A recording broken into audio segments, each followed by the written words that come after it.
네,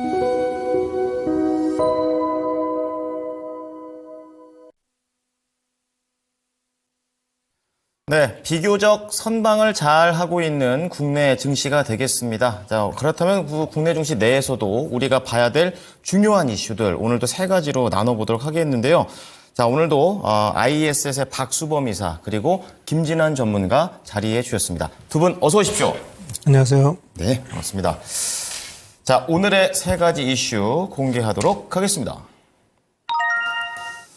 자, 오늘 또 안 말할 수가 없습니다. AI 반도체와 관련된 부분, 엔비디아의 움직임, 그리고 오랜만에 다시 또 올라오고 있는 원전주, 그리고 2차 전지에 대한 부분들 아주 다 중요한 부분들이 있는데요.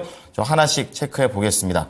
자, 김진환 전문가께서는 엔비디아, 어쨌든 이제 반도체를 좋게 보시는 입장에서 이번에 흐름에 대해서 한 줄 평하시면요. 네, 조정이 오히려 마지막 매수 기회다라고 말씀드립니다. 네, 기회를 잘 살려보자라는 관점이고요. 이사님은요? 네, 일시적인 조정이라고 좀 말씀드립니다. 네, 좋습니다. 자, 전문가님 두 분 다 의견이 비슷하신데 마지막 기회일 수도 있다라는 그런 생각도 듭니다. 어떻습니까? 네, 우선은 미장에서 엔비디아가 거의 1000불까지 가다가 상당히 밀렸습니다. 그래서 고점 대비해서 거의 한 10% 정도 빠졌어요. 그렇다. 변동성도 크더라고요. 그래서 네. 결국에는 그 5% 정도 넘게 이제 하락해서 이제 마감을 좀 했습니다. 네. 아무래도 작년 4분기 실적 발표를 한 다음에 보통은 이제 실적 발표 기대감으로 오르다가 실적 발표를 하면은 이제 재료 소멸하면 좀 내려와야 되는데 오히려 그냥 계속해서 주구장창 올라갔습니다. 약간은 조정이 필요해 보이기도 했어요. 맞아요. 그렇죠? 네, 그런 의미예요. 그래서 오히려 이것이 차라리 뭐랄까요? 그냥 매수 기회가 아닐까. 만약에 엔비디아를 보시고 계시다면. 그래서 문제는 그렇습니다. 그러니까 오늘 바로 주가상으로는 바로 오늘 좀 반등이 좀 강하게 나와주면 또 시세가 또 계속해서 또 이어질 것이고 오늘도 좀 밀리면은 조정이 조금 더 길어진다. 이렇게 좀 보시면 될 것 같고요. 네네. 아무래도 이제 1분기 실적 발표가 이제 4월, 엔비디아는 이제 5월 정도 되긴 됩니다. 그래서 그 공백 기간 동안 저도 계속해서 얘기 드렸죠. 어떻게 이제 여러 가지 이슈가 있을 텐데 이슈가 있으면 이제 갈 것인데 네. 좀 공백이 있다라고 말씀을 드렸는데 이제 18일인가요? 이제 엔비디아가 이제 주최하는 JTC 이제 개발자 컨퍼런스가 있습니다. AI 이제 컨퍼런스인데 역대 최대 규모입니다. 이제 코로나19 이후로 이제 5년 만에 대면 행사이기도 한데 네. 전 세계 이제 개발자, 컴퓨터 생태계 모두가 다 이제 모이는 그런 행사이고 당연히 이제 엔비디아 창립자인 이제 젠슨 황 네. 이제 기조 연설을 이제 하게 됩니다. 그래서 이런 것들이 이제 온라인상에서 전 세계에 생중계 될 텐데 이런 아직 HBM 쪽에 이제 모멘텀이 아직 남아 있습니다. 네. 네, 그래서 남아 있고 26일에는 이제 memcon 2024라 그래서 이제 삼성전자가 이제 고용량 데이터 처리를 위한 이제 AI 기술이죠. CXL 혁신 요것을 주제로 해서 이제 발표를 합니다. 그래서 미리 엑시콘과 네오셈 이런 종목들이 지난주에 튀었는데 네. 이것들도 어떻게 보면 이제 매수 기회를 주는 겁니다. 네, 연평균 20% 이상씩 성장하는 그런 산업이기 때문에 계속해서 좀 봐야 될 것 같고요. 그래서 저희 시청자분들께서 그래도 그나마 좀 쉽게 접근할 수 있는 게 SK 하이닉스거든요. 그렇죠. 그래서 네. 다른 이제 HBM 섹터들 많습니다. 근데 그리고 CXL도 이제 여러 가지 종목들이 좀 있는데 선택하기 좀 힘드시니까 SK 하이닉스 정도 한 1, 2 정도 이번 주 내에 좀 그 조정을 주면 매수해주는 전략 어떨까 하고 그리고 이제 외인이 좀 다시 들어오는지 요걸 좀 보시면 됩니다. 근데 하이닉스 같은 경우에 목표가가 저도 이제 방송에서 18만 원 우선 단기적으로 봤었는데 네네. 저는 한 20만 원 정도도 충분히 갈 수 있을 거라고 보거든요. 1분기 실적 발표 때까지. 네네. 그래서 지속적으로 이 반도체 섹터는 오히려 이러한 조정이 매수 기회다라고 생각하시고 접근하시면 될 것 같습니다. 네. 자, 이번에도 일정을 기반으로 해서 말씀을 해 주셨습니다. 이번 주 HBM, CXL 눌림목 매수가 가능하다고 하니까 참고하십시오. 자, 다음은 이사님이 될 텐데요. 일시적인 현상이다. 안 좋은 게 일시적인 현상이다. 그렇게 볼 수 있는 거죠?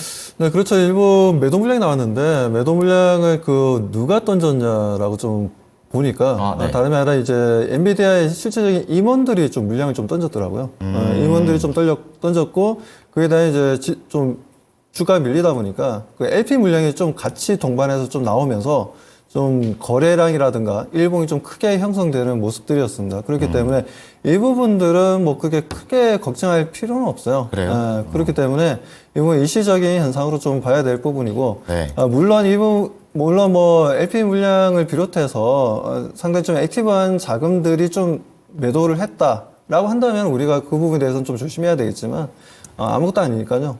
신경 쓰지 마시고 마이웨이 하시면 됩니다. 업황이 계속 긍정적이기 때문에 그런 근거로 생각해 보면 되는 거죠. 임원들이 팔았다 하더라도. 그렇죠. 임원들이 판 물량도 그렇게 많지는 않았어요. 솔직히 네네. 그렇게 많지는 않았는데 이게 LP 물량과 지금 엮이면서 같이 매도 물량이 순간적으로 확 나오면서 밀렸던 부분이었기 때문에 물론 거래량만 두고 보면은 최근 거래량 중에서 최고 많았죠. 그런데 그 부분들은 그렇게 우리 네. 시청자분들이 걱정할 내용은 아니다라고 말씀드리고 아무튼 엔비디아가 지금 성장성에 대한 뭐 기대감은 좀 많지 않습니까? 네. 그리고 지금 조금 전에도 말씀하셨다시피 뭐 GTC 2024가 또 열리는 부분들이 있다 보니까 AI 지금 개발자들 컨퍼런스에서 좋은 내용들이 나오지 않겠냐라고 보여지고요. 그리고 AI 데이터 센터에 대해서는 계속해서 지금 현재 계속 만들어 나가고 있습니다. 뭐 유럽 쪽도 마찬가지고 북미 쪽도 마찬가지고 국내 시장도 마찬가지예요. 그리고 국내 시장 같은 경우에는 좀 네이버 같은 경우에는 실질적으로 인공지능 관련해서 중동 쪽과 많이 좀 손을 잡고 있죠. 투자도 많이 하고 있고 네. 뭐 이런 이제 새로운 시장을 또 개척해 나가는 국내 기업들도 많이 있습니다. 그렇기 때문에 지금 이 시장은 계속해서 지금 이제 뭐 스타트를 걸었고 네. 작년부터 스타트를 걸었고 올해도 꾸준하게 성장할 거고요. 이 분위기는 제가 봤을 때 인공지능 시장이라는 게 뭐 하루아침에 뭐 문 닫을 내용이 아니라 뭐 제가 봤을 때 2030년까지는 꾸준하게 이슈화되고 고도의 성장성을 이어나간다라고 보고 있습니다. 그래서 그 관련주들의 움직임들도 우리가 볼 필요가 있는데 관련주로 한다면 뭐 대표적으로 뭐 한미반도체라든가 SK 하이닉스라든가 그리고 이수페타시스를 좀 볼 수가 있죠. 네. 어떻게 보면 다들 보면 이제 HBM 관련 종목들인데 그만큼 AI 칩에 대한 수요가 많아지면 많아질수록 뭐 그에 따른 HBM에 대한 수요도 많이 많아지고 그리고 HBM도 지금 HN3E 그리고 HN4까지 계속해서 얘기가 나와주고 있지 않습니까? 그렇기 때문에 이 HBM을 통한 성장성은 계속 지속될 수밖에 없습니다. 실적이 좋은데 주가가 내려간다 말이 안 되죠. 그리고 지금은 이런 흐름들이 계속해서 추세적으로 올라가는 부분들이고, 물론 우리가 항상 그렇습니다. 우리나라 같은 경우에도 뭐 5,000원 이하로 있던 종목이 5,000원을 넘어설 때 조금 수급적인 기술적인 저항을 좀 받기도 하고, 또 그리고 9,000원대에 있던 종목이 10,000원을 넘어갈 때 좀 기술적인 저항을 또 받기도 하지 않습니까? 네. 그런 차원에서 볼 부분이지. 그러니까 수급과 아주 단순한 기술적인 의미에서 볼 필요가 있는 부분이지, 이게 무슨 이런 흐름이 나왔다 해서 뭐 갑자기 뭐 전체적으로 AI 쪽에 좀 조정 구간이 좀 깊어진다. 저는 전혀 그렇게 생각하지 않고 네. 오히려 조정받으면 땡큐라고 얘기하고 싶습니다. 네. 자, 박수범 이사께서도 역시 HBM 쪽으로 조금 더 집중을 해 주시면서 큰 그림에서는 전혀 문제가 없다. 또 이렇게 또 얘기를 해 주셨습니다. 다음 두 번째 이슈 넘어가 보겠습니다. 오늘 또 움직이는 섹터입니다. 이 원전 쪽과 관련된 내용이 되겠는데요.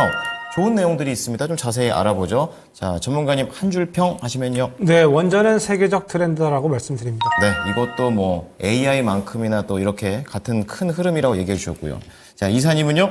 네, 우라늄 수요가 확대되고 있다라고 말씀드립니다. 네, 자, 수요도 좋습니다. 자, 그러면 이사님부터 좀 여쭤보도록 하겠습니다. 수요가 결국 확대가 된다라는 거는 이제 성장을 기대해 봐도 된다라는 생각이죠. 아, 그렇죠. 예. 이제 지금 현재 뭐 전 세계적으로 좀 보게 되면 네. 지금 운영 중인 원전마다라도 422개입니다. 엄청나게 많은 양이죠. 여기에다가 지금 만들고 있는 게 대략적으로 한 57개 정도 되고요. 네. 그리고 앞으로 만들 예정인 물량마다라도 지금 104개나 됩니다. 뭐 그래서 이거 다 합쳐보면 상당한 물량이 되죠. 대략적으로 뭐 573개 정도 되는데. 글로벌 기준으로. 예. 그렇죠. 전체적으로 이제 원전이 지금 계속해서 만들어 나가고 있고, 원전에 대한 투자가 글로벌 시장에서 계속 이루어지고 있기 때문에 관련 종목들의 움직임들도 앞으로 좀 기대해 볼 만한데요. 아무튼 그러다 보니까 이제 우라늄이 있어야지 원전을 돌릴 수가 있는데, 네. 이 우라늄에 대한 수요에 비해서 공급량이 상당히 좀 부족한 부분들이 있습니다.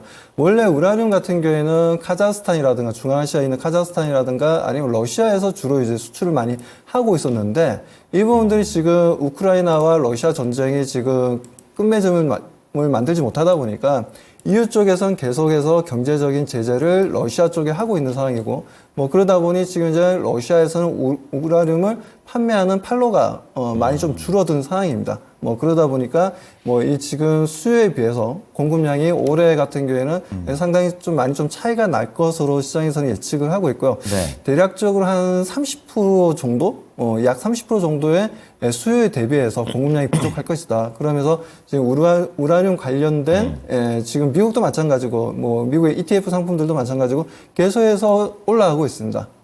올라가고 있기 때문에 네. 국내에 있는 기업들 같은 경우에도 이와 관련된 낙수 효과를 누릴 수 있는 뭐 두산 에너빌리티도 마찬가지고 그리고 뭐 한전 기술이라든지 한전 KPS라든지 뭐 한국전력도 마찬가지고요.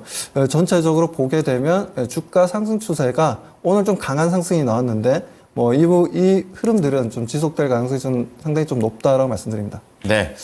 자, 관련된 종목들 세 가지를 좀 공개를 좀 해드렸고요. 그럼 전문가님께서도 원전은 세계적인 트렌드다 이렇게 좀 얘기를 해주셨습니다. 앞서 나와 있는 뭐 기사들을 보니까 뭐 현대건설이나 HD 현대 이쪽에서 SMR과 관련된 내용들도 계속 나오고 있기 때문에 이게 단순히 뭐 이렇게 직접적인 종목만 볼 게 아니라 좀 더 확장시켜서 봐도 되는 거 아닌가 이런 생각도 들었는데요. 그 트렌드 설명 좀 해주세요. 네, 우선은 오늘 보니까 좀 원전 쪽이 상당히 뭐 강세여서 그러게요. 저도 이유를 좀 찾아보니까 두산 에너빌리티가 그 수주 뭐 원전은 아닙니다만 어떤 수주 이슈로 이제 좀 강세인 모습이네요. 근데 보니까 또 오늘 나온 기사가 주요국 에너지 국민인식 현황 보고를 봤는데 예. 미국, 중국 등 이 세계 20여 개국의 원자력 발전 사용에 대해서 지지 답변이 뭐 상당히 많았습니다. 즉 20개국 중에서 16개국이 다 찬성을 좀 했어요. 우리나라 포함해서. 그런 이슈도 있었고요. 그리고 이제 특히 이제 여기서 스웨덴이나 벨기에 같은 탈원전을 이제 정책을 추진하던 국가들도 원전을 사용해야 된다라는 그런 이제 응답이 높았습니다. 반대 의견을. 네, 이런 답변도 좀 있었고요. 근데 뭐 저도 이제 클럽에서 토마토차 클럽에서 지금 하고 있는데 저희 안 그래도 뭐 원전 쪽에 이슈 있다고 얘기를 드렸죠. 이번 주 금요일 날 일정이 있었습니다. 중장기 원전 로드맵 수립 태스크포스 회의가 있었어요. 우리나라 걸로. 네, 이번 주에 있습니다. 이번 그래서 주에, 그 이슈로 인해서 원전 이슈가 있음을 뭐 저도 알고 있었고요. 근데 이제 보실 게 월말에요. 폴란드 원전 타당성 조사 계약 체결이 있습니다. 예, 이번 월말에. 그러니까 원전 쪽 보셔야 되겠죠. 그리고 이제 4월 중에는 또 체코 원전 신규 입찰 제한이 있습니다. 그래서 아무래도 수급주 보신다면 두산 에너빌리티인데 예전에 뭐 유증한 이슈가 좀 있어서 저도 좀 보수적으로 봤는데 오늘 좀 상승이 나와요. 그래서 두산 에너빌리티 같은 종목 같은 경우에 좀 괜찮아 보입니다. 그래서 원전 쪽은 4월까지 이슈가 있으니까 지속적으로 보셔야 되고요.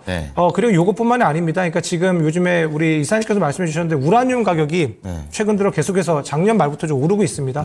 그런 부분도 있고 아무래도 이제 탈원전 하던 뭐 이제 그 유럽들까지도 다시 원전으로 돌아오고 있고 효율성 문제 때문에. 그렇죠. 그다음에 이제 미국도 아시다시피 이제 트럼프가 이제 SMR 유력 대선 후자죠. 트럼프가 SMR을 좀 밀고 있고 그다음에 이제 웃긴 게 이제 바이든까지도 이제 원전 확대를 지금 추진하고 있습니다. 그분은 원래 좀 신재생 쪽에 공약이 많았었는데. 맞아요. 그래서 바이든 대통령도 이미 이제 인플레 간주법에서 세액 공제 대상에 원전을 포함시켰습니다. 그리고 노원전 지원까지 추진하고 있어요. 그러니까 저는 트럼프 관련주로 SMR 쪽을 봤는데 그게 아니라 이제 바이든도 SMR을 좀 이제 원전 쪽을 이제 본다라고 보시면 되겠습니다. 더욱 확실해졌다? 약간 이렇게 좀 생각이 되겠네요. 네, 그렇습니다. 여기에다가 이제 조금 더 이제 확장을 한다면 AI 데이터 센터에서 이제 전력을 많이 잡아먹으니까 안정적인 이제 전력 확보가 필요합니다. 그래서 저는 그래서 원전이 괜찮지 않을까라고 생각을 했는데 그래서 아시다시피 뭐 전압기 쪽도 가는 거고 전선 쪽도 가는 거죠. 그래서 그런 쪽으로 확대하시면 전압기 쪽도 좀 괜찮아 보이고요. 좀 더 확대를 하자면. 그리고 두산 에너비티 보시고. 그 다음에 솔직히 오늘 좀 강세인 게 간밤에 그 뉴스케일 파워 있지 않습니까? SMR 관련주인데 미장에서 30% 급등했습니다. 반응이 있었군요. 네, 그래서 이거 관련으로 오늘 좀 전체가 원전 쪽이 강세인 부분도 있으니까 4월까지 일정이 있다고 했으니까 좀 보시는 것도 괜찮은 전략입니다. 네. 자, 원전에 대해서 부정적으로 얘기했던 나라들도 지금은 약간 의견을 달리하고 있는 그런 상황이고 국내외적으로도 크고 작은 원전 소식들이 즐비한 상황입니다. 자, 그러한 관점에서 조금은 더 수주 쪽에 포인트를 맞춰서 두산 에너빌리티 말씀해 주셨습니다. 자, 마지막으로 또 2차 전지 또 지난주에 이어서 이번 주에도 조금 더 보도록 하겠습니다. 투자와 관련된 긍정적인 내용입니다. 자, 전문가님 한 줄 평하시면요. 네, 2차 전지 순환매 지속된다 말씀드립니다. 네. 자, 이사님은요. 네, 전방 산업 성장 둔화하고 있지만 주가는 선반영돼서 선반영된 반영된 상황이다라고 말씀드립니다. 네. 자, 그러면 우선 투자와 관련해서 우리 전문가님부터 얘기부터 들어보도록 하겠습니다. 네, 뭐 저는 2차 전지 쪽은 계속해서 좀 순환매라고 계속 얘기를 해왔습니다. 네. 예, 계속 해왔는데, 아무래도 이제 지난주에 있었던, 인터배터리 2024에서 전고체, 삼성 SDI의 그 전고체의 어떤 시제품 그리고 양산 이런 로드맵 네. 그것이 2026년이라는 것이 상당히 좀 충격적입니다. 왜냐하면 2030년 얘기도 나오고 했었는데 그게 뭐 상당히 좀 뇌리에 좀 박힙니다. 상당히 중요한 이슈라고 저는 보고 있어요. 계속 그리고 간다는 얘기시죠? 네, 맞아요. 네. 그래서 아무래도 그리고 수급이 좀 들어왔습니다. 예, 수급이 들어오면은 또 밀어 올리지 않습니까? 그렇죠. 예, 그래서 지금 오늘도 뭐 레이크 머티리얼스 뭐 이런 종목들이 가는데 저는 뭐 괜찮다고 계속 말씀을 좀 드려왔죠. 네. 예, 그리고 이제 전고체 쪽이 지금 보시면 삼성 SDI만 얘기한 것이 아닙니다. 인터배터리에서 LG 에너지 솔루션도 전고체 배터리 제품을 2030년 양산 시점을 잡았습니다. 좀 느리죠. 약간 그런데 어쨌든 따라는 가는 거잖아요. 네, 맞아요. 그러니까 네. 대세가 그쪽이라는 걸 그렇죠. 이미 알고 네. 있는 겁니다. 그리고 SK 온도 지금 이제 솔리드 파워가 이제 유명하죠. 솔리드 파워랑 라이선스를 이제 맺어서 이제 황화물계 고체 배터리 파일럿 구축할 계획이라고 얘기했습니다. 한마디로 그러니까 인터 배터리는 어떻게 보면 전고체 미래형 배터리에 됐죠. 대한 네, 어떤 맞아요. 축제라고 저는 봐요. 그래서 원톤형 배터리, 뭐 각형 배터리, 파우치형 배터리 여러 가지 뭐 이슈 있고 뭐 그리고 이제 고속 충전 이슈 뭐 이런 것도 있었는데 그 LF 배터리도 있었죠. 근데 아무래도 전고체 쪽이 삼성 SDI에 대한 어떤 목표가 상향도 증권가에서 나오기도 하고 네. 상당히 뭐 저는 좋은 모습이라고 보고 있습니다. 그래서 제가 얘기할 때 메가터치도 뭐 관련주라 그랬는데 뭐 그 이후 상승이 좀 나왔던 것 같고요. 네. 레이크 머티리얼스도 대장주라고 제가 말씀을 드렸고 그리고 CIS도 좀 좋게 봤어요. 근데 CIS 같은 경우엔 전고체 요 배터리 장비주거든요. 그래서 이런 종목들이 좀 모멘텀이 있고 차트적으로도 괜찮습니다. 그래서 추세가 좀 양호한데 지난번에 뭐 전해질 좀 뭐 상당히 뭐 계속해서 갔지 않습니까? 맞아요. 그래서 저는 그래서 제가 계속 얘기 드립니다. 2차 전지 쪽은 그러니까 이슈가 있는 섹터가 조금 이제 강하게 한 몇 주 좀 갑니다. 예, 그리고 에코프로도 이제 제가 프로면서 얘기 드렸어요. 이게 또 이제 에코프로는 이제 코스피 이전 상장하고 그다음에 액면 분할 이슈가 에코프로 BM이 있죠. 그래서 이쪽도 좀 괜찮을 거다. 뭐 반등 정도 본다라고 얘기했는데 아직 유효합니다. 그러니까 한마디로 이제 이슈가 있는 것들은 순환매 할 겁니다. 예. 근데 이제 문제가 좀 이제 너무 높은 가격에서 이제 물려 계신 분들이 좀 문제죠. 그렇죠. 예. 그러니까 신규 진입하시는 분들은 뭐 지금 가격에서 이제 반등 보시고 들어가면 되는데 높은 가격에서 물리신 분들은 조금 이제 힘드실 건데 왜냐하면 또 이제 에코프로나 포스코 계열을 가지고 계신데 그렇죠. 또 이제 엉뚱한 이제 또 전고체 쪽이 가고 LFP 쪽이 가니까 네네. 힘드실 건데 우선은 그러니까 그런 종목들은 조금 놔두시고 좀 시간이 오래 걸립니다. 오래 걸리고 오히려 그러니까 지금은 뭐 또 아시잖아요. 뭐 전해질 쪽보다 오늘 또 전해질 쪽 엔캠이 또 이제 반등이 강하게 나오더라고요. 맞아요. 근데 네. 또 이제 그러다가 또 순환매로 또 다시 또 이 전고체가 오늘 또 가는 모습이거든요. 그래서 전고체 쪽은 아직 조금 기대감이 좀 남아 있을 것 같으니까 단기적으로는 우선은 전고체 쪽이 괜찮아 보입니다. 말씀해 주신 게 CIS하고 레이크 머티리얼즈인데 둘 다 잘 갑니다. 이제 그런데 CIS가 약간은 좀 지금 살짝 쉬어가는 흐름인 것 같아서 이 두 종목 중에서 이게 조금 더 상황에 맞을까요? 근데 아무래도 레이크 머티리얼이 좀 강한 것 같습니다. 좀 예. 부담돼서 너무 잘 치고 올라가니까 살짝 겁나서요. 예, 또 자료 작성할 때보다 훨씬 또 많이 좀 예, 가고 있어요. 또 예. 아침에 미리 작성했는데. 그렇군요. 레이크 머티리얼즈가. 네. 알겠습니다. 레이크 머티리얼즈 쪽에 조금 더 무게감을 주십니다. 자, 그럼 마지막으로 이사님께도 여쭤보도록 하겠습니다. 전방 산업이 둔화된다. 이 부분은 좀 안 좋은 부분이고 또 주가가 선반영됐다. 그러니까 올라갈 만한 재료가 없다라고 말씀하시는 건지 좀 헷갈립니다, 제가. 네. 네. 일단 최근에 뭐 보면 전체적으로 좀 분위기가 안 좋았죠. 에코프로 그룹주도 마찬가지고 포스코 그룹주도 마찬가지였고, 그리고 뭐 SK요, 뭐 삼성 SDI, 그리고 뭐 LG 엔솔을 비롯해서 네. 다들 주가는 최근에 많이 좀 조정을 받은 상황입니다. 이 부분들이 전방 산업이 좀 안 좋다 보니까 아무래도 이제 수출 물량도 좀 많이 좀 줄어든 상황이고 작년부터 해서 좋지 못한 흐름들을 좀 계속해서 이어나가는 모습들이었는데 네. 이제 이 부분들이 뭐 거의 뭐 지금 뭐 악재는 거의 다 반영된 게 아니냐. 그리고 1월달 같은 경우에도 양극재 수출 물량도 좀 많이 늘어났기 때문에 네. 뭐 그런 부분들을 우리가 좀 볼 필요가 있다라고 말씀드리고 1분기 실적이 생각보다 나쁘지는 않을 것 같아요. 2차 전지 관련된 배터리 관련된 기업들의 실적이 그래도 생각보다 나쁘지 않을 거기 때문에 네. 좀 한번 주가 상승에 대한 기대감도 좀 높일 필요가 있지 않나라는 관점이고요. 아무튼 지금 2차 전지 관련해서는 지금 이제 전고체 배터리에 대해서 우리 전문가님 또 많이 말씀해 주셨는데 네. 저는 전고체 배터리도 좋지만 LFP 배터리에 대해서도 좀 말씀 좀 드릴게요. 완전 다. 시장 자체가 지금 이제 뭐라고 해야 되나 3단계로 나뉘는 것 같아요. LFP 배터리가 탑재된 자동차, 그리고 3원계 배터리가 탑재된 자동차, 그리고 아직까지는 아니지만 전고체 배터리가 탑재된 자동차, 이렇게 세 가지 시장으로 분류가 되지 않겠냐라고 좀 보여집니다. 우리도 완성차 업체들 보게 되면 뭐 좀 저렴한 경차부터 시작해서 뭐 그리고 중형차, 그리고 뭐 대형차 이렇게 다 구분되어 있지 않습니까? 그런 것처럼 자동차 이 전기차도 마냥 비싼 제품이 아니라 저렴한 차도 있고 그리고 그거보다 나는 좀 더 위에 있는 좀 더 배터리가 좋은 전기차를 좀 가지고 싶다 하면 뭐 3원계 배터리 하시면 되고 3원계 배터리도 좀 불안하다. 화재가 없는 자동차이면서 에너지 밀도도 높고 금방 또 빠른 충전을 할 수 있는 전고체 배터리가 탑재된 전기차가 난 필요하다. 그러면 그쪽으로 우리가 또 뭐 수요가 또 생길 거고요.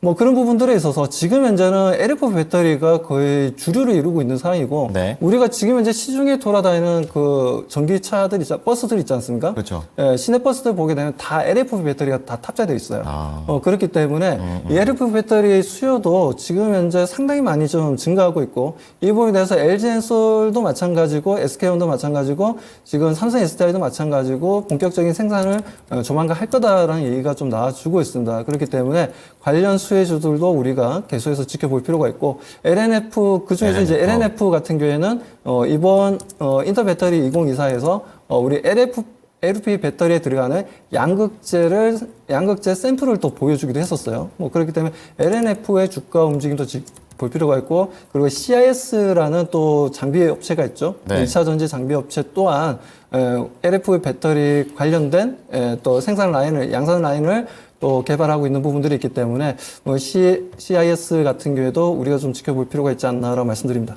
네, 자, 두 분의 얘기를 들어보니까 양수겸장을 배터리 내에서도 다 할 수 있을 것 같습니다. 전고체에 대한 기대감도 있지만 거기에 더해서 2차 전지 배터리의 현재가 되겠죠. LFP 쪽에서도 긍정적이다라는 신호를 주셨습니다. 오늘 두 분 얘기 잘 참고하겠습니다. 고맙습니다. 감사합니다. 네, 오늘 이슈 플로우는요. 김진환 전문가, IES의 박수범 이사였습니다.